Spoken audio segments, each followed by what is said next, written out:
ഇതാ ഈ പീര മാത്രം മതി ചോറുണ്ണാനായിട്ട് നല്ല ടേസ്റ്റി ആയിട്ടുള്ളൊരു മീൻ പറ്റിച്ചതിൻ്റെ റെസിപ്പിയാണ് ഇന്ന് കാണിക്കുന്നത്. മത്തിയോ അയലയോ മറ്റേത് മീനായാലും ഈ ഒരു പീരയിൽ തയ്യാറാക്കിയെടുക്കാം. ഞാനിപ്പോൾ നെത്തോലി വെച്ചാണ് ഇത് തയ്യാറാക്കി കാണിക്കുന്നത്. ഞാനിങ്ങനെയാണ് മീൻ പറ്റിക്കാറുള്ളത്. നിങ്ങളിങ്ങനെയല്ലെങ്കിൽ ഒരു പ്രാവശ്യമെങ്കിലും ഇതുപോലെ ഒന്ന് ചെയ്ത് നോക്കിയോളൂ. ഇനി എങ്ങനെയാണ് തയ്യാറാക്കിയെടുക്കുന്നതെന്ന് നോക്കാം. മീൻ പറ്റിക്കുകയല്ലേ, ചട്ടി വേണമല്ലോ. ചട്ടി എടുത്ത് വെച്ചിട്ടുണ്ട്. ഒരു 7-8 പച്ചമുളക് ചേർക്കുക. പ്രത്യേകിച്ച് എരിവ് കുറവുള്ള പച്ചമുളകാണെങ്കിൽ 2 കൂടെ ഞാൻ കൂടുതൽ ചേർക്കാറുണ്ട്. ഇനി വളരെ കനം കുറഞ്ഞരിഞ്ഞ് ഒരു ചെറിയൊരു സവാളയാണ് ചേർത്തിരിക്കുന്നത്. ഇതിന് പകരമായിട്ട് ചെറുള്ളി ആയാലും ചേർത്താൽ നല്ല ടേസ്റ്റാണ്. ഒരു 10-12 ചെറുള്ളി ആയാലും ചേർക്കുക. ഈ ഒരളവിൽ ഇഞ്ചി ചെറുതായിട്ട് കൊത്തി അരിഞ്ഞ് ചേർക്കുക. ഇഞ്ചിയുടെ അളവ് കൂടിപ്പോയി കഴിഞ്ഞാൽ പീരയിലെ ഇഞ്ചിയുടെ ടേസ്റ്റ് മുന്നേ നിൽക്കും. ഇത് കുറച്ചേറെയായിട്ട് കറിവേപ്പിലയും ചേർക്കാം.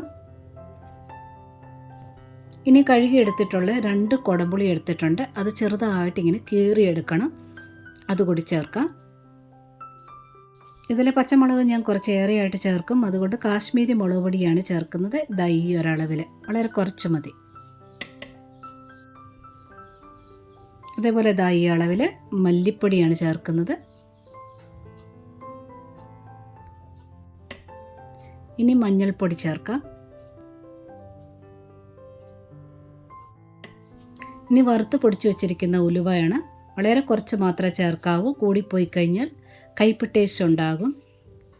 എന്നാൽ ഉലുവ ചേർക്കാതെ ഇരുന്നാൽ അതിൻ്റേതായ ടേസ്റ്റ് വ്യത്യാസം ഉണ്ടാകും. ഇനി 2 സ്പൂൺ വെളിച്ചെണ്ണയാണ് ചേർക്കുന്നത്. ഇനി ഉപ്പ് ചേർക്കാം. ഇനി തേങ്ങ ചേർക്കണം.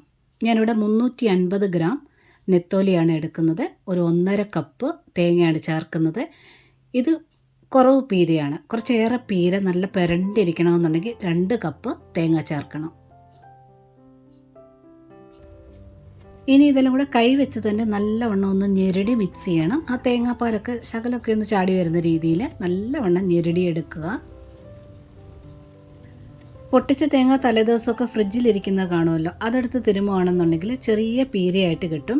മീൻ പറ്റിക്കാനൊക്കെ ചെറിയ പീരയായിട്ട് തിരുമിയെടുക്കുകയാണെങ്കിൽ നല്ലതായിരിക്കും. ഇനി ഒരല്പം വെള്ളം കൂടെ ഒഴിച്ചിട്ട് ഒന്നുകൂടി ഒന്ന് നല്ലവണ്ണം ഞെരടിയെടുക്കുക. ആ ഉപ്പും പുളിയൊക്കെ ഒന്നുകൂടി ഒന്ന് ആ വെള്ളത്തിലൊന്ന് മിക്സ് ആയിക്കോട്ടെ.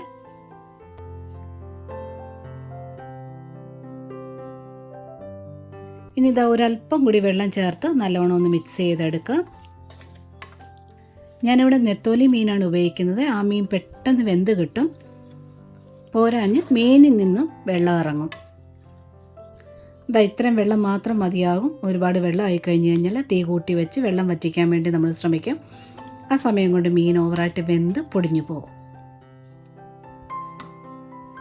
ഞാനിവിടെ കഴുകി വൃത്തിയാക്കിയതിന് ശേഷം ഒരു 350 ഗ്രാം നെത്തോലി എടുത്തിട്ടുണ്ട്.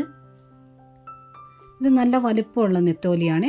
വലിപ്പം ഉണ്ടെന്ന് പറഞ്ഞാൽ നമ്മൾ സാധാരണ നെത്തോലി കട്ട് ചെയ്യാറില്ല, കഷ്ണങ്ങളാക്കി ഇടാറില്ല. ഇനി നല്ലവണ്ണം ഒന്ന് മിക്സ് ചെയ്തെടുക്കാം. തേങ്ങ പൊട്ടിച്ച ഉടനെ തന്നെ ചിരകി എടുക്കുകയാണെങ്കിൽ വലിയ പീരകളായിരിക്കുമല്ലോ. ഒരു ചെറിയ പാത്രത്തിലോട്ട് നേരത്തെ ഇട്ടതിന് ശേഷം ഫ്രീസറിൽ വെക്കുകയാണെങ്കിൽ 1 മണിക്കൂറിനുള്ളിൽ തന്നെ അതൊന്ന് ഉറയ്ക്കും. ഇല്ലെങ്കിൽ ഫ്രിഡ്ജിൽ വെച്ചാലും മതി. അപ്പോൾ കുറച്ചുകൂടി കൂടുതൽ സമയം എടുക്കും. ആ ഉറച്ചതിന് ശേഷം മിക്സിയുടെ വലിയ ജാറെടുത്തിട്ട് 1-2 മാത്രമായിട്ട് പൾസ് ചെയ്തെടുക്കുകയാണെങ്കിൽ ചെറിയ പീരകൾ കിട്ടും. അങ്ങനെ ഒരു ടിപ്പ് പറഞ്ഞെന്ന് മാത്രം. ചെറിയ പീരയാണെങ്കിൽ മീനോട് കുറച്ചൊക്കെ ഒന്ന് ഒട്ടിയിരിക്കും. കാണാനും നല്ലൊരു ഭംഗിയാണ്.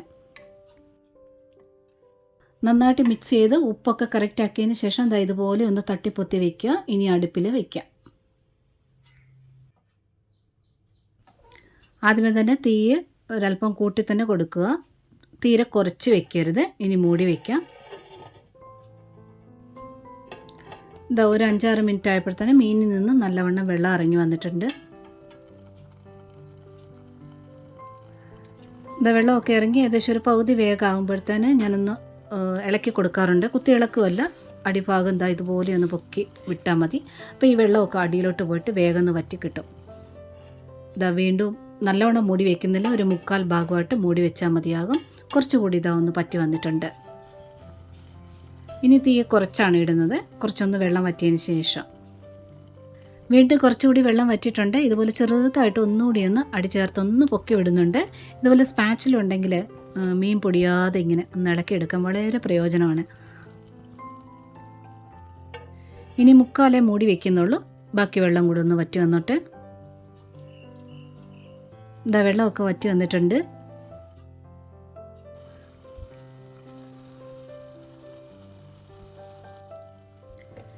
ഇതാ ചട്ടിയുടെ അടിയിൽ ഒരല്പം ജലാംശം ഉണ്ട്. ഞാൻ ഈ ഒരു സമയത്താണ് ഗ്യാസ് ഓഫ് ചെയ്യാറുള്ളത്. ചട്ടിയുടെ ചൂട് കൊണ്ട് അത് കറക്റ്റായിട്ട് അങ്ങ് വറ്റിപ്പൊക്കോളും. ചിലർക്ക് ഒരുപാട് ഡ്രൈ ആക്കി എടുക്കേണ്ടവർക്ക് അതും ഡ്രൈ ആക്കിയതിന് ശേഷം ഗ്യാസ് ഓഫ് ചെയ്യാം. ഗ്യാസ് ഓഫ് ചെയ്യുന്നതിന് തൊട്ട് മുമ്പായിട്ട് 1 സ്പൂൺ വെളിച്ചെണ്ണ ഒഴിച്ചിട്ടുണ്ട്. വെള്ളമയം ഒട്ടുമില്ലാത്ത കുറച്ചേറെ കറിവേപ്പിലയും ചേർക്കുക. ഈ ചൂടോടുകൂടി തന്നെ ഇപ്പോൾ ഇത് കുത്തി ഇളക്കരുത്, പൊടിഞ്ഞു പോകും. ഒരല്പം ആറിയതിന് ശേഷം മുന്നേ കാണിച്ച പോലെ ചെറുതായിട്ടൊന്ന് ഇളക്കിയെടുക്കാം.